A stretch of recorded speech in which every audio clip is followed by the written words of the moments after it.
continuar estudiando la carta a los Efesios. Hoy será el estudio número 11.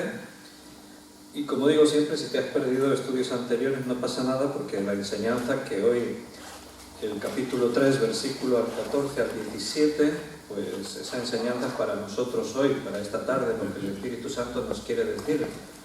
Y hay alimento en recibir esa palabra.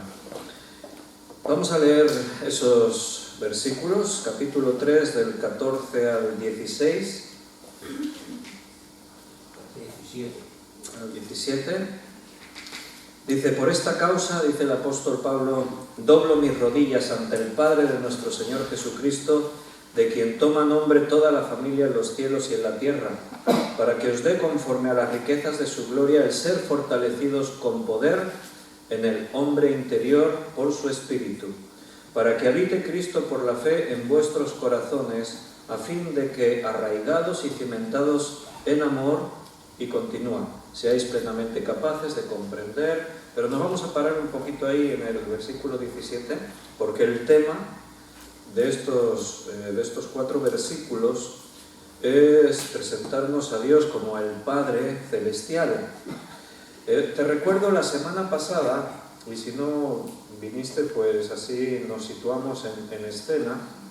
Habíamos estado viendo, nuevamente el apóstol Pablo está haciendo referencia al ministerio que Dios le ha dado de predicar el Evangelio a los gentiles. Y habla de que esto que había sido un misterio durante mucho tiempo, ahora el Señor se lo había revelado.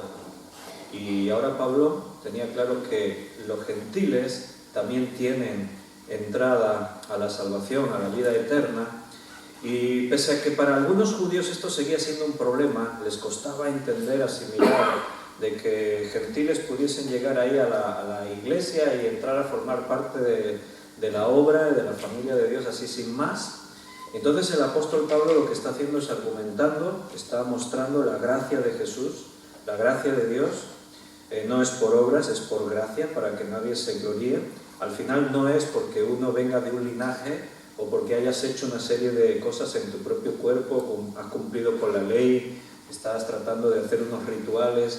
Al final la salvación es por gracia, y por eso cualquiera tiene entrada a la salvación en Cristo, porque Cristo murió para todos.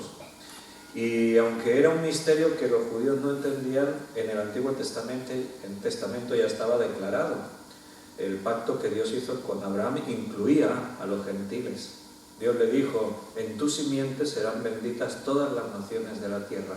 Y la simiente a la que se refería el Señor era Jesús, la simiente que vino de Abraham, y a través del cual, de su sacrificio en la cruz, todas las naciones de la tierra, gentiles y judíos y de todas las razas, tienen entrada a la presencia de Dios. Entonces, Pablo había hablado de que somos extranjeros en la tierra. Pablo dijo que somos cuerpo de Cristo.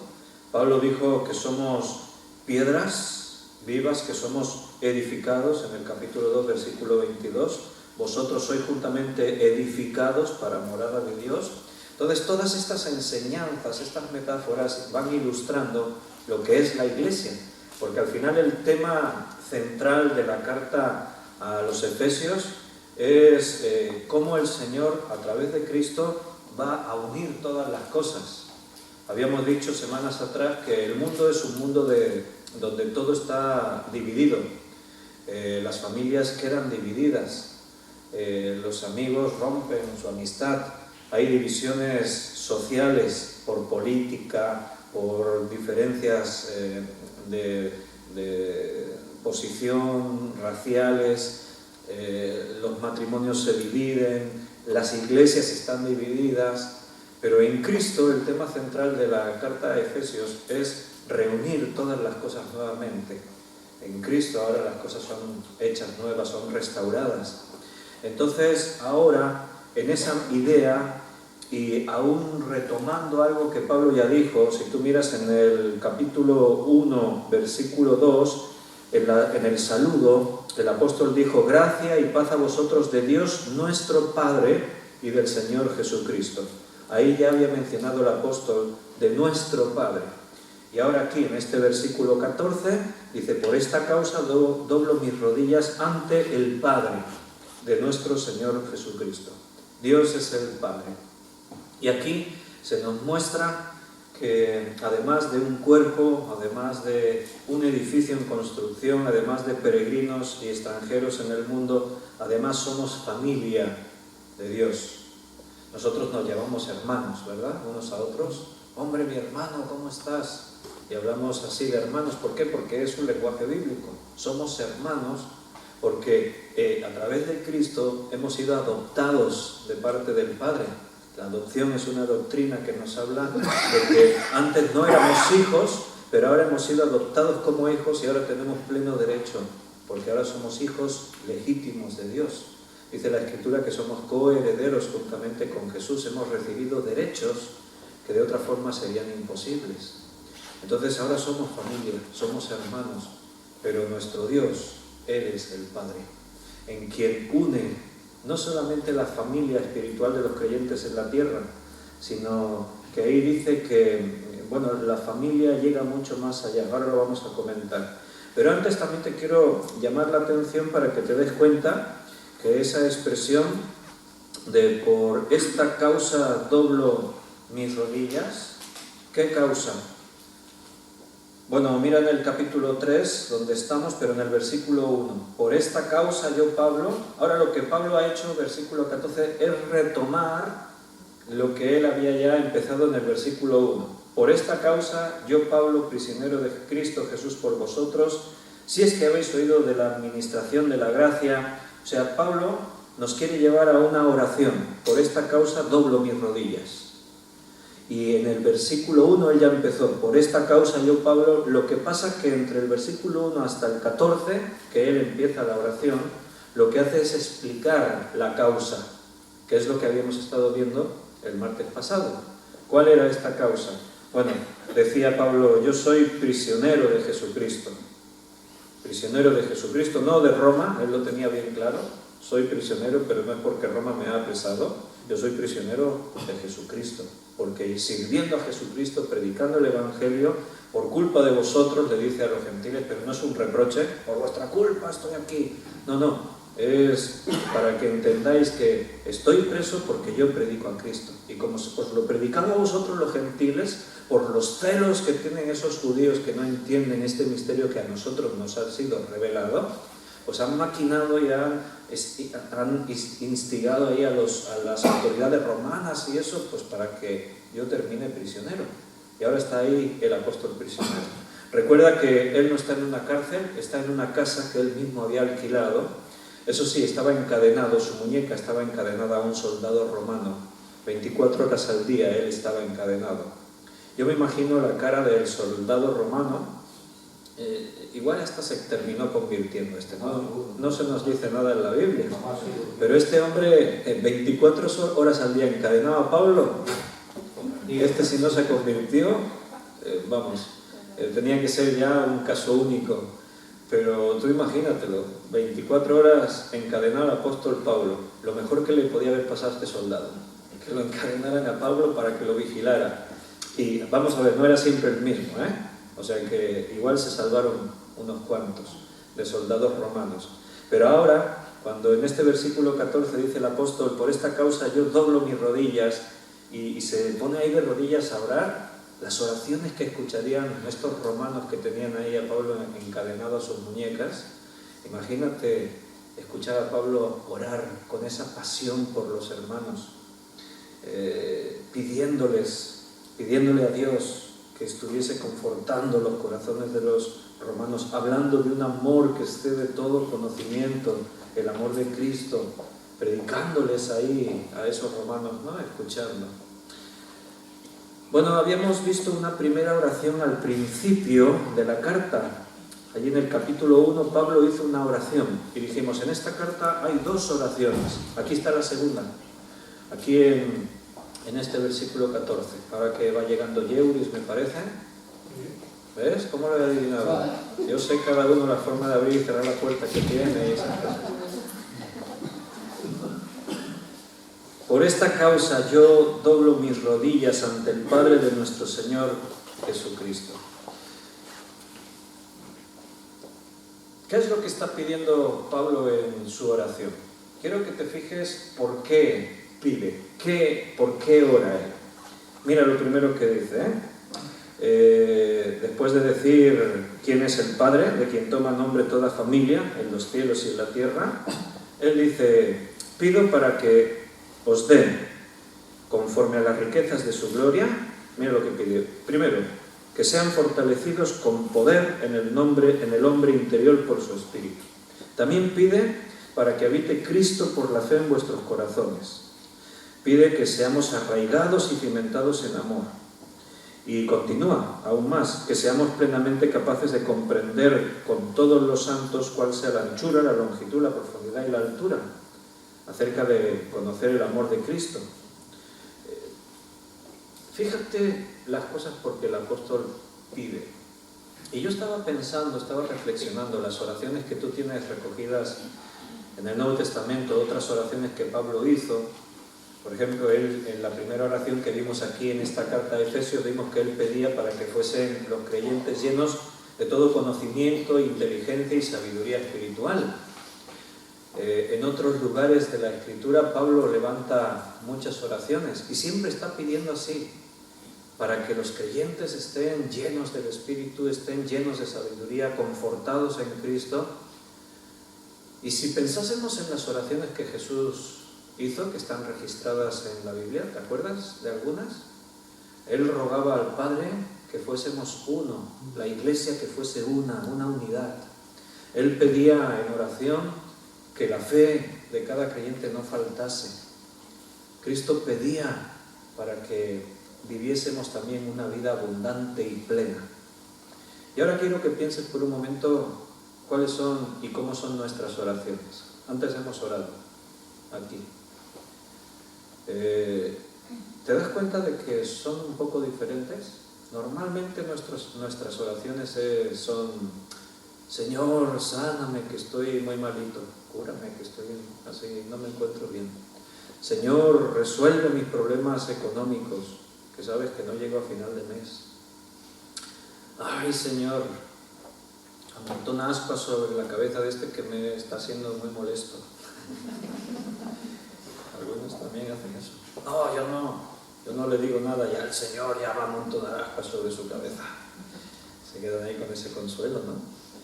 Señor, solucióname, ¿sí? Que para eso hay que perdonar primero. Claro. Si no perdona. Señor, solucióname este problema personal que tengo ahí con alguien. Y fíjate que la visión de Pablo, de Jesús, de estos hombres, estaba por encima de nuestros problemas cotidianos. Porque al final, y yo lo he dicho muchas veces, nuestros problemas no son económicos, no son de salud, no son problemas personales, nuestros problemas son espirituales. Nosotros tenemos problemas espirituales.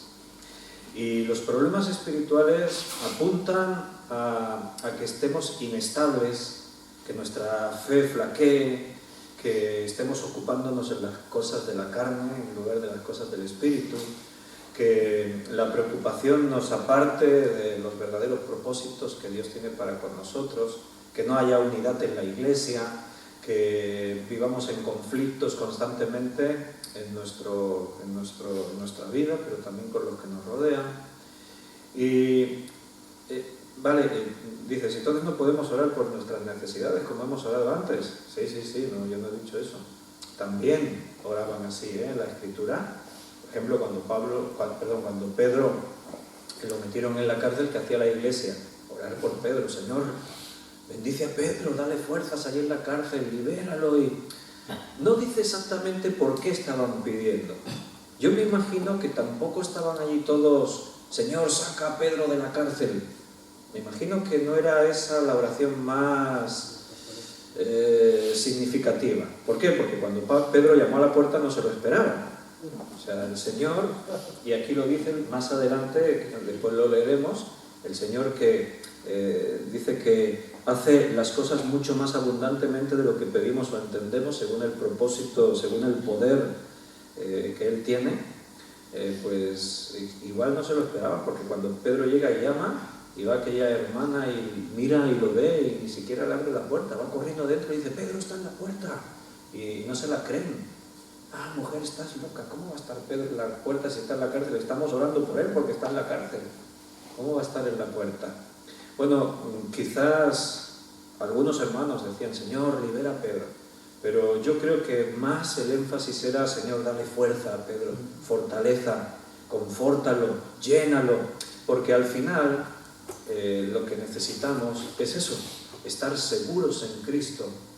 Porque las circunstancias adversas nos van a golpear muchas veces. Y a veces las situaciones adversas aún vienen con un propósito de parte de Dios. Entonces, tú fíjate que cuando Timoteo, seguramente en alguna conversación, porque Pablo le escribe y le dice, y por causa de esas molestias que tú tienes en tu estómago, toma un poco de vino. O sea, Pablo le está aconsejando que haga algo. Pero tú no ves una actitud de Pablo de, Señor, sana a Timoteo, cúralo, quítale esas molestias que él tiene en el estómago. Que repito, no está mal que pidamos así. Señor, sana al hermano que está enfermo, sáname. La oración de intercesión es algo que tiene que estar entre nosotros. Pero cuando el creyente se va encontrando dentro del Señor, cuando su fe se va agrandando y se va fortaleciendo, de pronto esas necesidades dejan de tener tanto valor para pasar a tener menos valor. Aún podemos pedir por sanidad, por solución a problemas, a conflictos, a situaciones, pero de pronto lo prioritario en tu vida resulta que es lo espiritual, porque tú entiendes que estoy donde Dios quiere que esté y no estoy preocupado por lo que me ocurre. Si estoy enfermo, antes que yo pida, yo sé que el Señor ya lo sabe. Si estoy atravesando enfermedad, Dios sabe por qué. A veces porque las enfermedades son algo natural de esta vida. Hay hermanos que no han podido venir hoy, nos han avisado, no me encuentro bien. Estamos en tiempos de invierno, hace frío, nuestra salud se resiente un poco. Son tiempos que hoy una hermana está ahí con problemas de lumbago. Hoy he visto a una persona, a un amigo que también anda ahí, que camina así. El frío afecta a todas esas cosas. Todos nuestros cuerpos de carne se resienten y atravesamos así dificultades. Entonces está bien que yo, me he acatarrado, tengo un catarro ahí, Señor, dame fuerza. Pero ¿crees que tenemos que movilizar? Vamos a hacer unas oraciones intensivas de oración para que se te quite el catarro. ¿Verdad que piensas, hombre, tampoco a lo mejor hace falta hacer ayuno, movilizar a toda la iglesia porque un hermano se constipó? Son cosas naturales, suceden, ¿verdad? Entonces la importancia que nosotros le damos a lo que ocurre en nuestras vidas depende también muchas veces de la visión que tenemos, de saber que estamos en las manos de Dios, de saber que todo lo que nos ocurre bajo el control de Dios. Y recuerda, tienes todo el derecho, porque Él es tu Padre, lo estamos leyendo. Él es nuestro Padre y tiene el derecho como hijo a venir con tus problemas, a ponérselos en las manos del Señor. De hecho, la Escritura se nos exhorta: por nada estáis afanosos, si no sean conocidas vuestras peticiones con toda oración y ruego delante de Dios, y la paz de Dios, que sobrepasa todo entendimiento, guardará vuestros pensamientos y vuestros corazones en Cristo Jesús. Entonces trae tus cargas al Señor, pero si pides por trabajo, si pides por salud, si pides por soluciones, no te olvides también de pedir que el Señor te dé sabiduría, que el Señor esté, como Pablo hoy estaba pidiendo, confortando tu corazón, cimentándote y arraigándote en el amor en Cristo, que te dé capacidad para comprender la dimensión de su obra. Y cuando empezamos a ver esas cosas, de pronto te vas a dar cuenta que te empiezas a dejar de preocupar por las obras, y entonces empiezan a suceder cosas en nuestras vidas.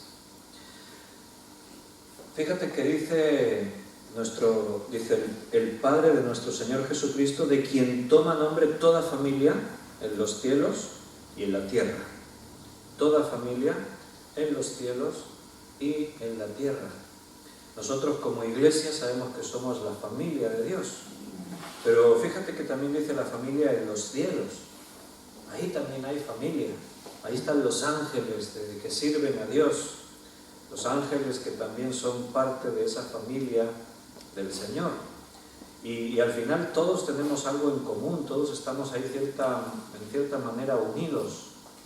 Cuando Juan se arrodilló ante un ángel ahí en Apocalipsis para adorarle, el ángel le dijo, no lo hagas, soy consiervo tuyo, le dijo.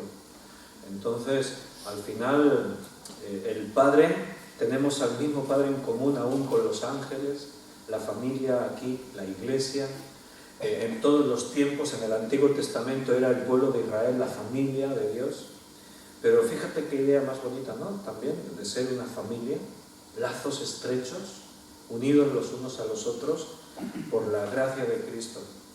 Y en este mundo en división, por todas partes hay divisiones, el Señor ha conseguido unir a una serie de personas en un mismo sentir, en una misma fe.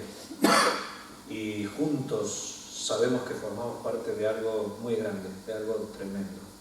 De esa manera la Iglesia debe proclamar el mensaje de Cristo, porque somos el cuerpo, porque somos su familia, y como somos un cuerpo y Cristo es la cabeza, es fácil pensar y entender que la cabeza necesita un cuerpo para poder ir, para poder proclamar, para poder hacer, y Dios ha querido que esto sea así, que nosotros seamos ese cuerpo de Cristo, pero también esa familia, donde unos nos preocupamos por los otros. Al final, bueno, yo sé que hoy en día la familia está en decadencia, que hay muchas familias rotas, muchas familias divididas, hermanos que no se hablan con hermanos, o hijos que no se hablan con los padres.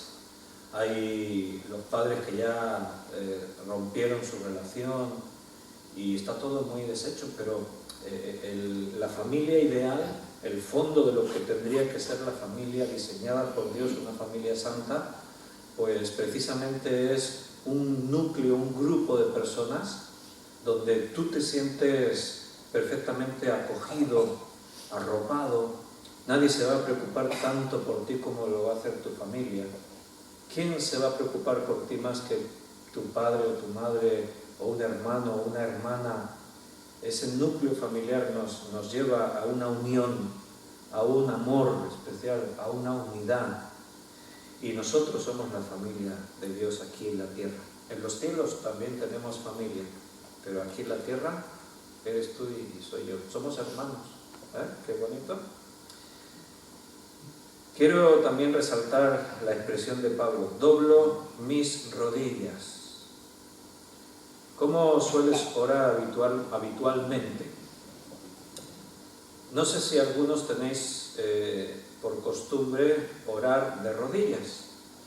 Si tuviésemos que pensar cuál sería la postura más ideal para orar, bueno, la verdad es que no hay un mandamiento en la Biblia que se diga que tenemos que orar de una manera determinada en cuanto a la postura, de pie, sentado, tumbado, arrodillado, haciendo el pino, yo qué sé. O sea, no dice la Biblia una forma en la que se tiene que orar así. Ahora sí, vemos el ejemplo de algunos personajes bíblicos de cómo ellos oraban. Los judíos, por ejemplo, ellos tenían costumbre de orar de pie. Y oraban de pie con las manos levantadas, los brazos levantados y las palmas mirando a los cielos. Esa era la costumbre de un judío, de orar. Pablo era judío. Seguro que él había pasado muchísimas horas orando a Dios de esa forma. De pie, con sus brazos levantados y las palmas mirando hacia los cielos, como esperando recibir la bendición de parte de Dios. Esa era la costumbre judía. Pero ahora Pablo no está orando así. Él dice, doblo mis rodillas. Él se arrodilla. Porque de alguna forma él se está prestando a una oración más especial por lo que está pidiendo. Es una oración como muy seria, muy importante para él. Él está realmente muy tocado y muy preocupado por los creyentes, por los hermanos. No está pidiendo que este está enfermo se sane, no está pidiendo por el otro que le falta trabajo. Es más importante que eso. Está pidiendo para que cada creyente esté fortalecido en su hombre interior en Cristo. Que cada creyente que tenga una fe fuerte, que sepa realmente sobre qué está cimentado y arraigado, porque como Jesús dijo, ¿de qué le serviría al hombre si gana todo el mundo y pierde su alma? Al final lo más importante que tenemos es nuestra vida espiritual, la salvación, lo que Dios nos ha dado. Lo espiritual es lo más importante. Mira, puedes tener salud, puedes tener dinero, puedes tener ausencia de conflictos y te puedes sentir vacío y te puedes sentir desdichado y puedes sentir tristeza. Mucha gente se siente así, teniéndolo todo. Y ellos mismos se dan cuenta y dicen, ¿por qué me siento mal si tengo lo que otros no tienen? Porque les falta lo más importante, la vida plena en Cristo. A ver, primero Raquel levantó la mano, ¿sí? ¿No? ¿Ya está? ¿Paco?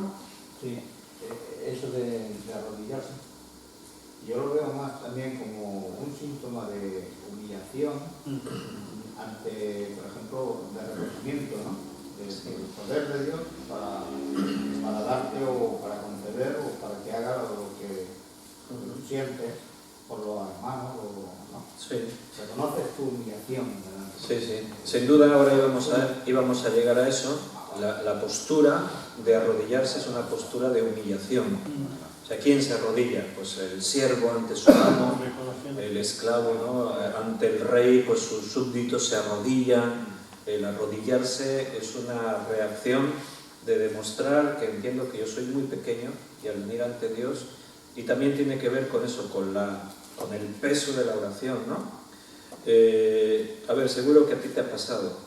Cuando has orado de rodillas es cuando realmente estabas afligido, cuando para ti lo que ibas a pedir era realmente importante, cuando te sentías bien mal porque habías fallado, habías pecado, te encontrabas en una situación de necesidad espiritual, y en un momento así es cuando uno siente, me tengo que humillar delante de Dios, y te arrodillas delante de Dios.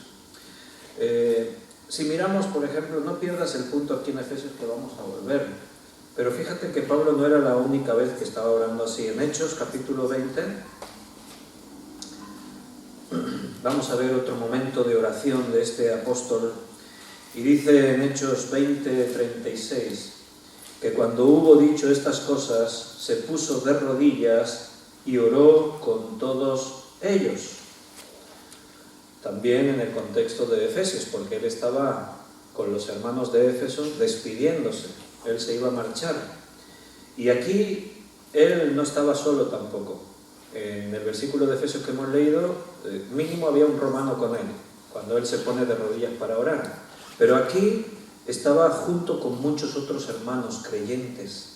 Y dice que él, cuando hubo dicho estas cosas, él compartió con ellos unas palabras de despedida, de consuelo, de ánimo, y quisieron terminar orando, pero lo hicieron de rodillas. Dice, se puso de rodillas y oró con todos ellos. ¿Sí, Raquel? Que Daniel oraba de rodillas. Daniel oraba de rodillas también. Es que yo había leído que dejaron de orar de rodillas, que antiguamente lo hacían porque los musulmanes también empezaron a hacerlo para diferenciarse.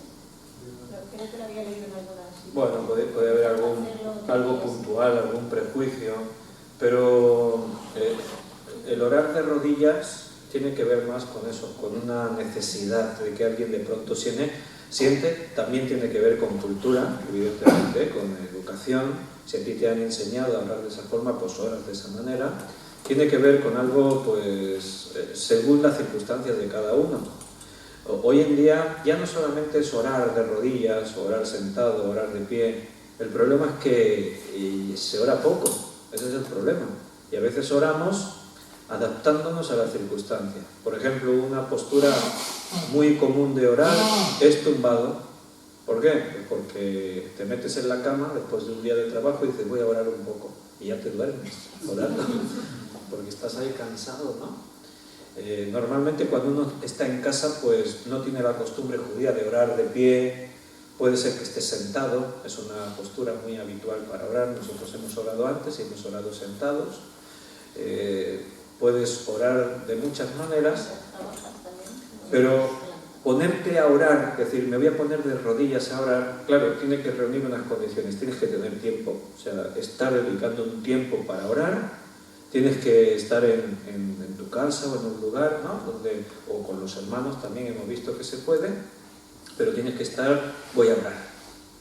Te desconectas de todo lo demás, haces lo que Jesús decía, y tú cuando entres en tu aposento y cerrada la puerta, ora a tu Padre que está en los cielos, en secreto Él te escucha. Entonces tienes que encontrar ese tiempo para orar. Y vamos contrarreloj. Nuestras vidas están caracterizadas porque nos falta tiempo. Siempre vamos con falta de tiempo. Yo realmente os felicito que habéis escogido estar aquí para alabar al Señor, para orar juntos y ahora para estudiar su palabra. ¿Por qué? Porque no es fácil encontrar 2 horas para poder venir a la iglesia y estar ahí. Digo, no es fácil, pero es lo más normal. Si somos cristianos, necesitamos reunirnos, necesitamos orar, necesitamos estudiar su palabra, y esto tendría que ser no 1, 2 o 3 días a la semana, es que lo propio sería cada día. Así hacía la iglesia en los Hechos de los Apóstoles y estaban bendecidos, bien bendecidos. Nosotros llevamos una vida realmente ajetreada, contrarreloj, la corriente del mundo nos arrastra, y pese a los avances que nos tendrían que dar más tiempo libre, es todo lo contrario, cada vez tenemos menos tiempo libre, y eso es algo pues, que nos perjudica en lo espiritual. Y el cristiano tiene que aprender a ser sabio a la hora de administrar su tiempo y dar prioridad a las cosas que realmente son prioritarias. Jesús también dio ejemplo de orar de rodillas. Lo tienes ahí en Lucas 22, 41. Y te recuerdo que era Jesús. Podía haber orado como quisiera, pero mira, y se apartó de ellos, Lucas 22, 41, y se apartó de ellos a distancia como de un tiro de piedra, y puesto de rodillas, oró. Jesús oraba arrodillándose también. La postura del cuerpo afecta a la mente. O sea, eso es algo que es así, se sabe.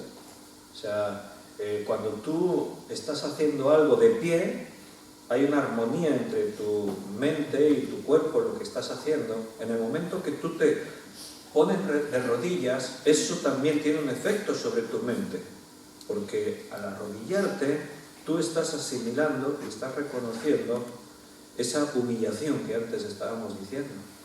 Cuando tú te arrodillas y te pones delante de Dios, estás tomando una actitud de que yo soy indigno, no merezco lo que Dios me da.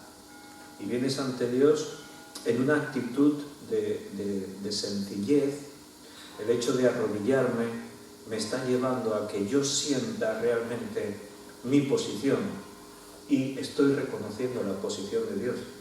Estoy viniendo a Él como que yo no tengo derecho a pedirle nada. Yo soy consciente que si me dirijo a Él es por la gracia de Jesús.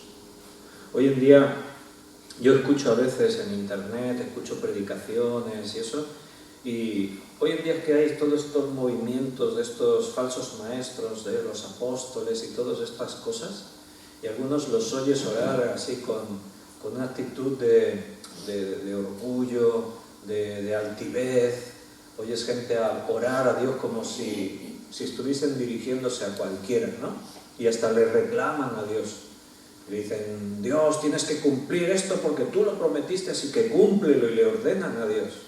No son conscientes de que ellos no son nada y Dios es el más grande, el todopoderoso, el único que creó todas las cosas, el santo, santo, santo. Entonces, pues bueno, a veces tendríamos que acostumbrarnos más o buscar más esos momentos de arrodillarnos y orar. Es una posición incómoda. Uno, por norma, no aguantas muchas horas de rodillas. Es una postura pues, que rápidamente vas a notar un dolor en las rodillas. Hay personas pues, que tienen problemas de salud y no sería recomendable que intenten orar de rodillas porque a lo mejor después ni se pueden levantar, no sé, ¿no? Claro, si tú padeces de artritis o tienes una lumbalgia, no sé qué, bueno, el Señor sabe. Tú puedes humillarte igualmente de otra forma. Pero recuerda esto, siempre o de vez en cuando, en algunos momentos, es bueno apartar ese tiempo para orar Y si puedes humillarte delante de Dios así, pues también eso te va a dar bendición. Cuando aquí el apóstol habla de Dios como Padre, volviendo otra vez a Efesios 3, y está hablando de que dice que el Padre de quien toma nombre toda familia en los cielos y en la tierra, la palabra griega que habla del Padre nos habla de paternalidad. ¿Entiendes esa palabra? Paternalidad, no digo paternidad, son dos palabras distintas. Una cosa es paternidad y otra cosa es paternalidad. No es una palabra que se usa mucho. Seguro que te suena más maternalidad, los cuidados maternos, eso sería maternalidad. Paternalidad también existe. ¿Qué quiere decir una cosa y otra? Mira, la paternidad, uno puede ser padre biológico, físico, de alguien y ni siquiera conocerle. Tú puedes ser padre de alguien y no tener relación con él. Entonces, de hecho eso ocurre en este mundo. Hay hijos que no conocen a sus padres, bien porque los abandonaron de pequeños, o bien porque la madre quedó embarazada del padre y el padre no se hizo cargo y nunca más se vio, y el hijo no conoce a su padre. Entonces eso es paternidad. Uno es padre biológico, eres el padre físico, ese hijo tiene tus genes, tu información genética, pero paternalidad es aquel padre que ejerce como padre, que es un ejemplo para su hijo, que lo cuida, que lo ama, que vela por él a todas horas, que está siempre con él. Esa es la idea de cuando el apóstol ahí está hablando de que Dios es el Padre. Es el Padre no solo ahí de una forma científica, técnica, no, Él es Padre. O sea, Él actúa como Padre, como el Padre amoroso, que vela por nosotros, que nos va a dar siempre lo mejor, que se preocupa por cada uno de nuestros pequeños detalles. Nosotros que somos padres y normalmente intentamos hacer lo mejor posible con nuestros hijos, Jesús usaba esa idea, ¿no? Cuando decía, hablando de que si alguno le pide a su padre pan, el padre le da pan, no le va a dar una serpiente, no le va a dar una piedra, no le va a dar... Si un hijo viene y dice, papá, ¿me das pan? El padre le da pan. Dice, ¿cuánto más vosotros que sois malos y hacéis esto, cuánto más vuestro Padre que está en los cielos no dará cosas buenas a quien se lo pida? Entonces Dios siempre nos va a dar lo mejor porque Él es nuestro Padre. Él es el que vela por nosotros. Y tenemos todo ese lenguaje humano para que entendamos cómo Dios actúa y cómo Dios es. Cuando leemos Dios es nuestro Padre, nos viene la figura de nosotros como padres, de nuestros padres, de los padres que conocemos. ¿Qué hace un padre aquí? ¿Cuántas horas has pasado sin dormir, sentado al lado de la cama de tus hijos cuando por las noches estaban enfermos? Y te tenías que ir a trabajar al día siguiente, pero tus hijos te necesitaban y ahí velabas toda la noche pendiente de ellos, mirando la fiebre, mirando a ver qué les puedo dar, tienen tos, preocupándote por cada momento, por cada cosa. El padre se preocupa si come bien, si no come bien, si le duele algo, si no le duele algo, si hay un peligro, siempre tratar de evitarlo. Bueno, pues nosotros que somos imperfectos, intentamos siempre hacer lo mejor con nuestros hijos. Imagínate Dios que es perfecto y Él es el Padre perfecto, Él es el Padre de amor. Él nos da siempre lo mejor, siempre Él va a velar por ti, va a cuidarte, va a estar haciendo lo mejor que Él pueda. Bueno, somos la familia de Dios, Dios es nuestro Padre. Si tú estás en la iglesia, estás arropado por la familia. Si no estás en la iglesia, si estás apartado de la iglesia, estás apartado de las bendiciones de Dios. Eso, todo aquel que pretende ser cristiano tiene que entenderlo. El cristianismo no se puede vivir en solitario. Uno puede decir, yo soy cristiano, pero no necesito ir a la iglesia. Eso es antibíblico y no tiene fundamento en la enseñanza de la Escritura. Recuerda, mira, en una sola epístola, los 3 capítulos que llevamos, todas las enseñanzas que tienen que ver con la iglesia. Somos un cuerpo, somos un edificio, somos una familia, siempre hablando de unidad. No se puede concebir que uno diga, soy cristiano, pero yo en mi casa. No, yo no voy con nadie. No, porque yo iba a la iglesia, pero me hirieron, me hicieron daño. Yo iba, pero siempre se decía lo mismo, ya me aburrí, ya no voy más. Yo no, para creer no necesito reunirme. Quien habla así realmente no ha entendido, quizás ni siquiera nació de nuevo. No tiene el concepto, el sentir de ser parte de la familia de Dios. Por el contrario, el verdadero cristiano, a veces por circunstancias, porque cambia de domicilio, porque estaba en una iglesia y por algún problema tuvo que salir, por alguna razón, el verdadero creyente puede ser que por un tiempo está sin reunirse, pero antes o después va a sentir la necesidad urgente de volver a estar con hermanos. Es una seña de identidad que muestra que realmente naciste de nuevo. Tienes la necesidad de congregarte, de buscar hermanos tuyos, de estar con alguien. En nuestra iglesia teníamos una mujer que ya falleció, de anciana, la Asunción. Que bueno, ella se convirtió sola en su casa. Y allí tenía las Biblias de sus hijos. Cuando sus hijos, el Antonio Blesa, el Jordi, el Joan, venían a la iglesia años atrás, ella no quería venir a la iglesia. No, yo no.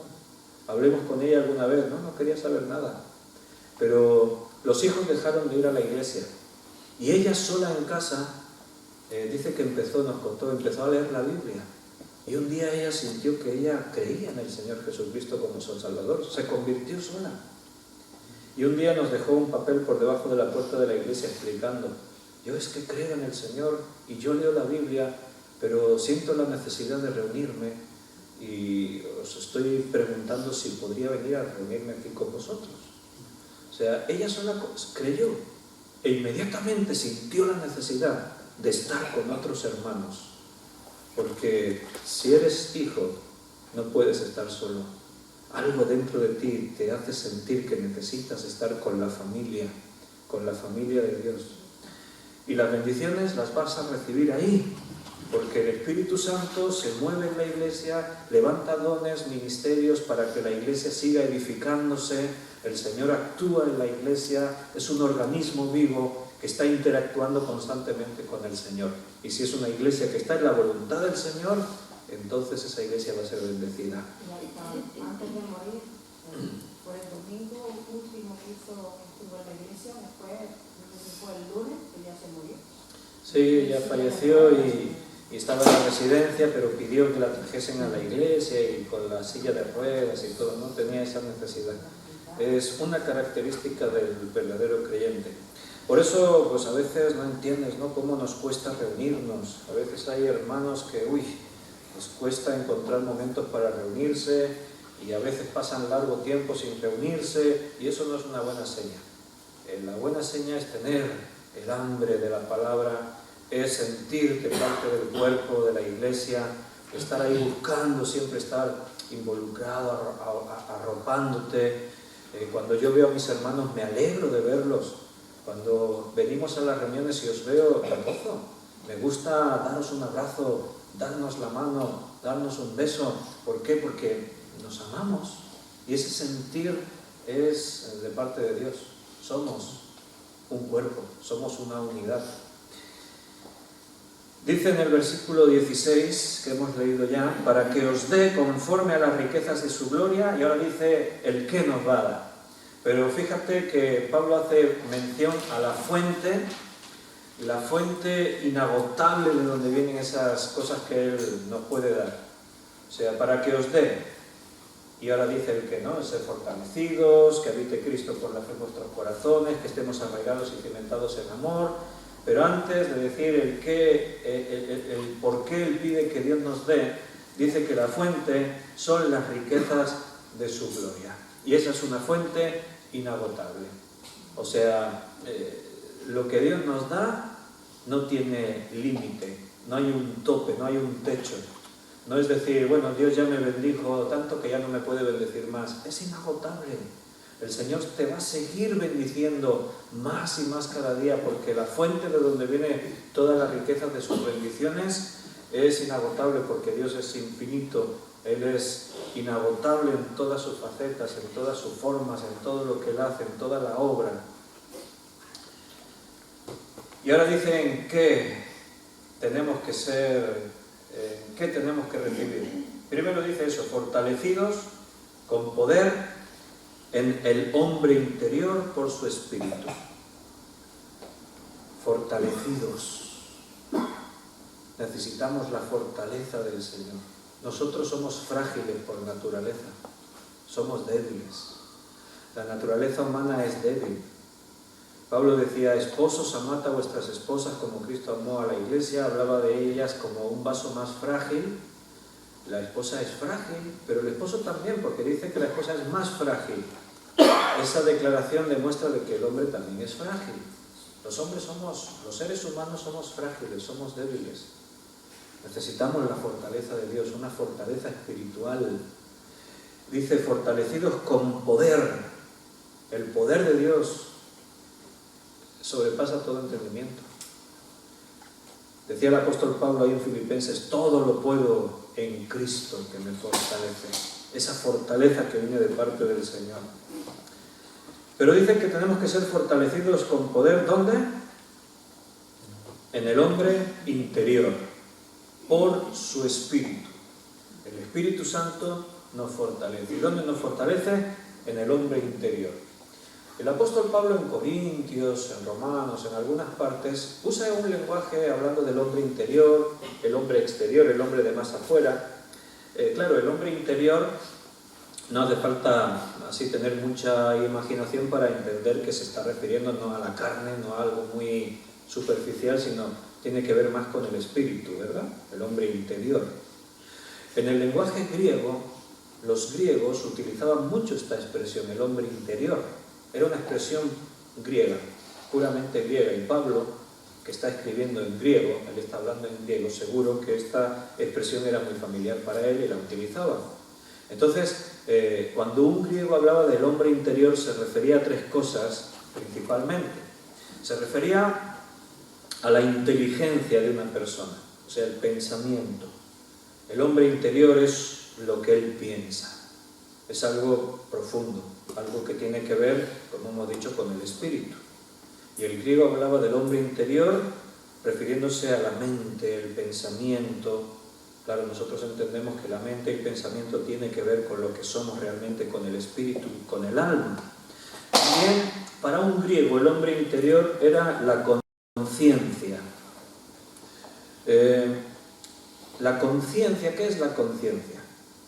Tener conciencia es conocer las cosas. Normalmente se hace relación a la conciencia con el discernimiento de lo que es bueno y lo que es malo, ¿verdad? Cuando uno ha hecho algo malo y dice, tiene mala conciencia, su conciencia le está haciendo reflexionar. La conciencia, estoy hablando de lo que los griegos pensaban. Ellos hablaban de esas partes que nosotros sabemos que tienen relación con el espíritu. Es el hombre espiritual, el hombre interior.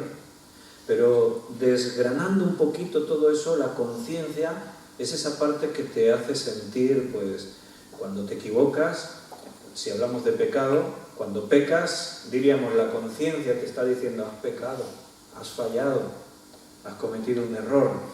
Por eso ahora la Escritura también dice que en estos tiempos que nos toca vivir, el hombre ha cauterizado su conciencia. El hombre peca y le da igual. No escucha la conciencia. La conciencia del hombre se ha endurecido. El hombre tiene, la ley de Dios está escrita en su corazón. No necesariamente una persona tiene que saber la Biblia y tiene que conocer que la Biblia dice no robarás o no matarás o no codiciarás los bienes ajenos o no cometerás adulterio o no harás. El hombre sabe cuando hace algo de eso que lo está haciendo mal. Aunque no lo haya leído en la Biblia, no se considere religioso, hay una ley escrita en el corazón del hombre y el hombre sabe lo que está bien y lo que está mal.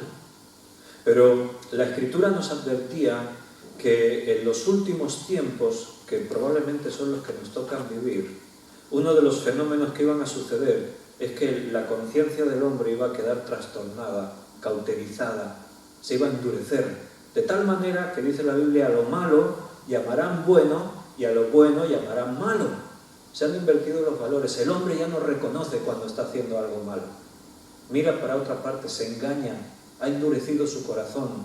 Ese corazón que decía Dios, un corazón de piedra, y cuando te conviertas el corazón de piedra, yo lo transformaré en un corazón de carne. Solamente conociendo a Cristo y viviendo a Cristo es que tu conciencia está despierta. Por eso el apóstol dice que seamos fortalecidos. Si lo usamos en el lenguaje griego, fortalecidos en nuestra forma de pensar, en nuestra inteligencia, en nuestra conciencia. Y la tercera cosa, y ya voy a terminar, en la que los griegos se referían al hablar del hombre interior, era en la voluntad. La voluntad. ¿Qué es la voluntad? Uno puede tener buena voluntad, pero no llegar a hacer lo que se propuso. La voluntad nos pone en acción. Es una fuerza que está dentro de nosotros, que nos hace hacer cosas. Pero si nuestra voluntad es débil, las acciones ni siquiera a veces se llevarán a cabo. Según la voluntad que tú tienes, al final haces cosas. Por ejemplo, hoy habéis tenido la voluntad de venir aquí. A lo mejor había hermanos que tuvieron la voluntad de venir, pero era una voluntad débil y al final no vinieron. Hoy voy a ir al estudio. Pensó uno, tenía voluntad, pero de pronto estaba ahí en casa con la bata puesta, la estufita encendida, la televisión allí, un programa divertidísimo de estos que se critican unos a otros y cosas de esas, ¿no? Y estaba allí en casa y dijo: ¿tú sabes la pereza que me está dando ahora de coger y salir de casa para irme allá a la iglesia?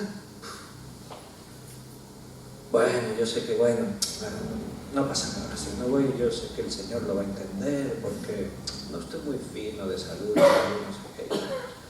Tenía voluntad, pero era una voluntad débil. Por eso Pablo decía ser fortalecidos en el hombre interior, en esas áreas, la inteligencia, la conciencia, la voluntad. Había un cristiano de hace muchos siglos que escribió un poema. Este hombre se llamaba Adelardo López de Ayala.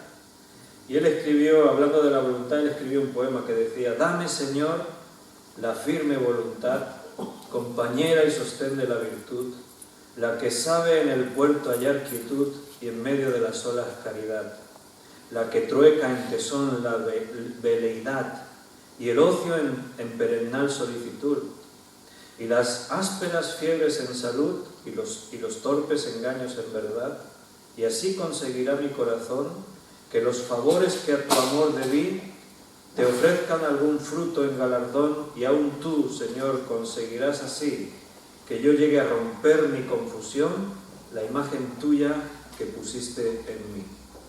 Este hombre entendía que la voluntad es importante en la vida de una persona. Hasta hizo una poesía y le pedía al Señor: Señor, dame la firme voluntad, que es la que me va a dar sostén, fuerza, es la que me va a hacer en medio de las olas Él entendía: necesito voluntad. Mira qué buenas cosas para pedirle al Señor. El ejemplo de oraciones bíblicas. Puedes pedirle: Señor, dame salud, dame más dinero que estoy mal económicamente, dame trabajo que me falta. Señor, solucióname este problema con un vecino que tenemos ahí malestar. Y además de eso, hermano, vamos a aprender a pedirle al Señor: Señor, fortaléceme en mi voluntad, dame fuerzas para que realmente yo sea capaz de hacer las cosas que me proponga, que vienen de parte tuya. Fortaléceme, Señor, en mi conciencia, que sepa discernir realmente si estoy haciendo lo correcto o no, y si hay pecado en mi vida, que esa conciencia me haga ver que tengo que cambiar. Señor, dame inteligencia espiritual para que yo sepa lo que tengo que hacer en cada momento. Y pido para que habite Cristo por la fe en vuestros corazones. Solo te voy a dejar ya con esa idea para que medites en ella, que habite Cristo. ¿Sabes la palabra habite en el griego? La palabra es katoikeo. Te la escribo para que veas cómo se escribe por si estás tomando notas. Katoikeo. Así se escribe en griego. Katoikeo se tradujo al castellano como que habite Cristo. Y esa palabra en griego, katoikeo, significa literalmente alojarse permanentemente. Eso es lo que significa. O sea, la idea es que habite Cristo, es que se aloje en tu vida, es que viva en tu vida para siempre. permanentemente, que nunca Cristo deje de vivir en ti. Y esta es un refuerzo a creer que cuando Cristo viene a tu vida nunca más se va a ir de ella. Nunca vas a perder tu condición de hijo, tu salvación, si realmente Cristo ha venido a vivir de esta forma.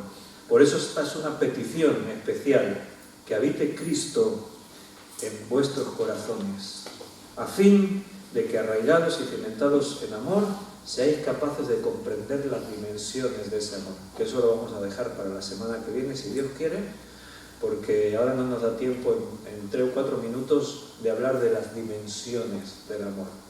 La anchura, la longitud, la profundidad y la altura. Fíjate cómo Pablo intenta explicar lo grande que es el amor de Cristo para con nosotros. Pero lo vamos a dejar ahí. Tenemos cosas en que meditar y la palabra que Dios nos ha traído hoy seguro que va a dar sus frutos. Así que nos vamos a despedir con una oración. Muchas gracias, Señor, por todo lo que tú estás haciendo en nuestras vidas. Somos conscientes de lo pequeños que somos al vernos ante tu grandeza. Y nos postramos delante de ti, Señor. Nos humillamos delante de ti en tu presencia. Porque realmente éramos indignos. Pero por tu gran misericordia, tú nos has declarado justos y nos has hecho dignos. Nos has justificado por la sangre de Jesús. Gracias, Padre, porque hay hermanos que oran unos por los otros. Te doy gracias por los hermanos que oran por mí. Oro por los demás. Siempre hay alguien orando por mí o por ti. Siempre hay alguien que ora por nosotros. Por eso, Señor, queremos también ser más constantes en la oración por los demás, por mis hermanos. Y orar realmente por estas cosas tan trascendentes e importantes. Ayúdanos, Señor, a que seamos fortalecidos en nuestro hombre interior, que seamos fortalecidos en nuestra conciencia, en nuestra voluntad, en nuestra inteligencia, en nuestro espíritu, Señor. Danos tu fortaleza. Gracias por todo, Señor. Te pedimos especialmente por los hermanos que no han venido.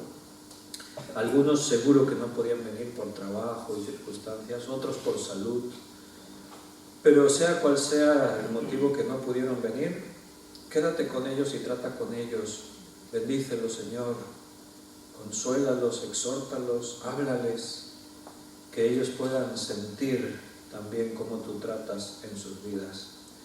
Te lo pedimos todo y te damos muchas gracias en el nombre de nuestro Señor Jesucristo. Amén. Amén.